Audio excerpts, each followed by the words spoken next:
है अगर गुरुवर का सानिध्य पाना तो विद्यासागर.गुरु पर जरूर आना।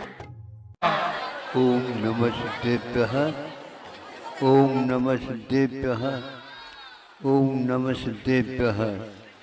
अहिंसा परमो धर्म की आचार्य गुरुवर श्री कुंद कुंद भगवान की, आचार्य गुरुवर श्री ज्ञान सागर मुनि महाराज की,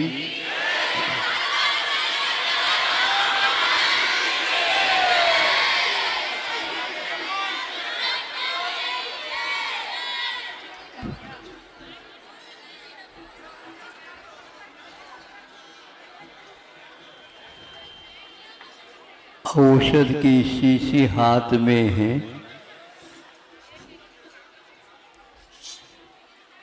उस शीशी में औषध भरा है।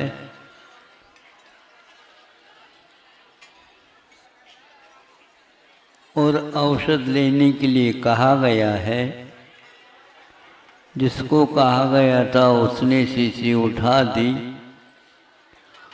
फिर इसके उपरांत जो कटोरा अपने हाथ में था उसमें वह औषध को डालने का प्रयास करता है, किंतु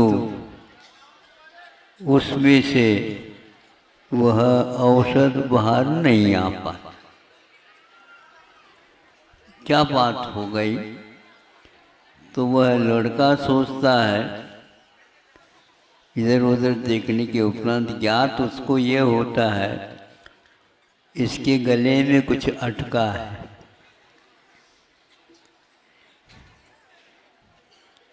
जब वह उसको लुढ़काता उस समय उस गले में पुनः वह आकर के अटक जाता है, तो औषध आने से रुक जाता है।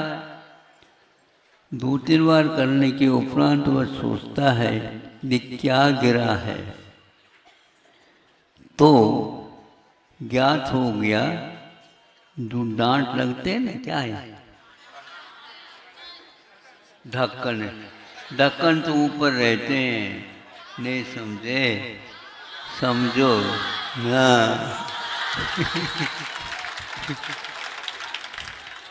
ऊपर से ऊपर ढक्कन रहेगा वो, लेकिन उसके कंठ में जिसको डांट बोलते हैं, तो वह कैसा हुआ? पहले तो ऊपर तक था, लेकिन असावधानी के कारण थोड़े से ज़्यादा दबा दिया गया, तो वह भीतर की ओर गया।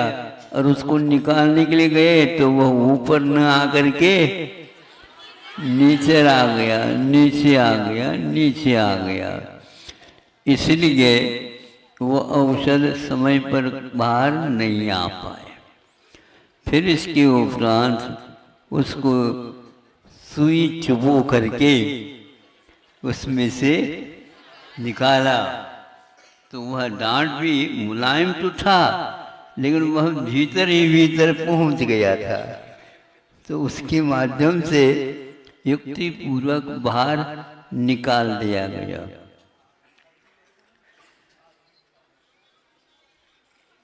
इसी से ये ज्ञात होता है, हमें जो साधन होता वह साधन ही कभी कभी बाधक बन जाता है। यह उस वस्तु अथवा उस साधन का दोष नहीं, किंतु हम लोगों के प्रमाद के कारण ऐसा होता है। इसलिए डांट न लगाए तो फिर शीशी लुढ़क जाए। शीशी लुढ़क जाए तो फिर क्या होगा? दवाई बाहर आ जाएगी। तो दवाई बाहर आ जाएगी तो वह लेने योग्य नहीं रह पाएगी। इसलिए डांट नहीं लगाने से वह लुढ़क जाती है, और डांट लगाने से वह गले में अटक जाता। तो कैसे करें? कैसे करें बताओ? देखो, जिसको जितना कहा है उतना ही करना चाहिए।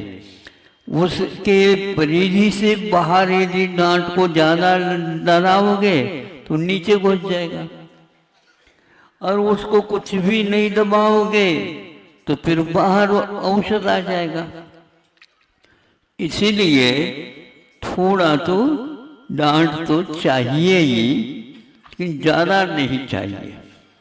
लेकिन ज़्यादा कहने से गड़बड़ हो जाता है, और नहीं लगाए से तो क्या होगा, और ज़्यादा गड़बड़ हो जाता है। इसलिए गुरु जी ने कहा था कि शिष्य को और शिष्य को दोनों के लिए बोलो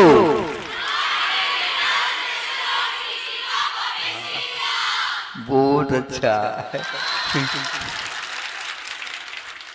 यह अभिभावकों को ज्ञात होना चाहिए।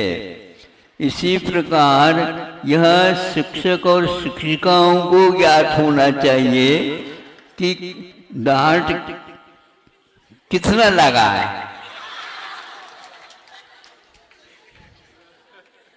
लगाना तो चाहिए। अच्छी बात है, ऐसा कर लो। अब प्रतिभा सलीमे से 12वीं करके बाहर निकलने वाले हैं, जहाँ कहीं भी और आगे योग्य शिक्षा मिल रही है तो उसको लेकर के फिर बाद में प्रतिभा सली के जो छात्र आते उनको टाटा करवाए।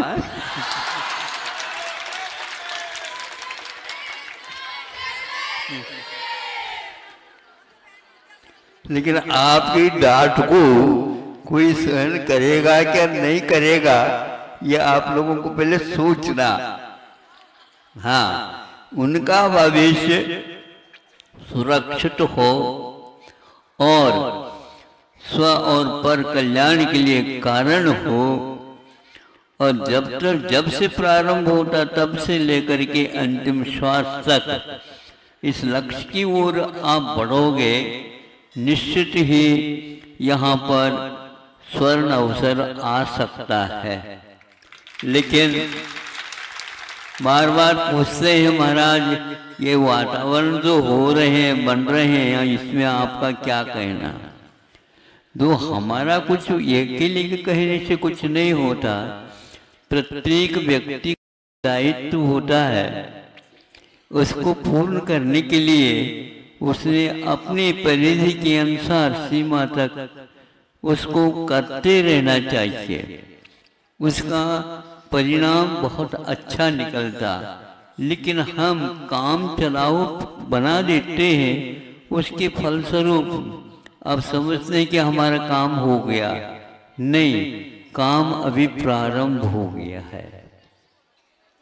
जिसको आप उपसंहार समझते हो, इति समझते हो, उसको आचार्य कहते हैं अभी यह कार्य प्रारंभ हुआ है। अभिभावकों का कर्तव्य है कि संतान के भविष्य के बारे में पूर्ण सोचे, लेकिन उसके भविष्य किसमें सुंदर और टिकाऊ रहेगा अथवा साफ सुथरा रहेगा, और वहाँ आगे के लिए भी दायित्व का काम अपने आप मौन रूप से भी करता रहेगा। इसकी पूरी कमी होने के फलस्वरूप केवल हमें आकर के आप पूछेंगे तो हम क्या बताएंगे। आपने न ही समय पर डांट लगाया है, और जब लगाया तो ऐसा असावधानी से लगाया हुआ डांट ही पीछे नीचे फंस गया। अब क्या करेंगे? अब वो चुबाना है तो चुबाने में भी नहीं आ पा रहा। मान लो कभी जो पहले डांट होते हैं ना, होते थे, वह कुछ ऐसी लकड़ी के बनते थे, वह निकल तो जाए लेकिन पूरी डांट नहीं निकल पाए। उसको सुई से भी थोड़े थोड़े थोड़े टूट करके तो निकलते डांट। तो ऐसे यदि संतान को डांट दो तो वह आपको डांटने के बाद पश्चाताप करना पड़े, ऐसा न डांटियो।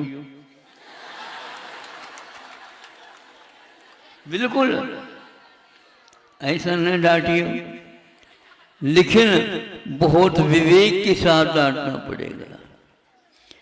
वह उसको महसूस हो जाए, छोटे बच्चों में यह महसूस आ जाए, अनुभव आ जाए, इसके लिए माता पिताओं को या दायित्व जिनका है उनके लिए बहुत बड़ा धैर्य रखना चाहिए।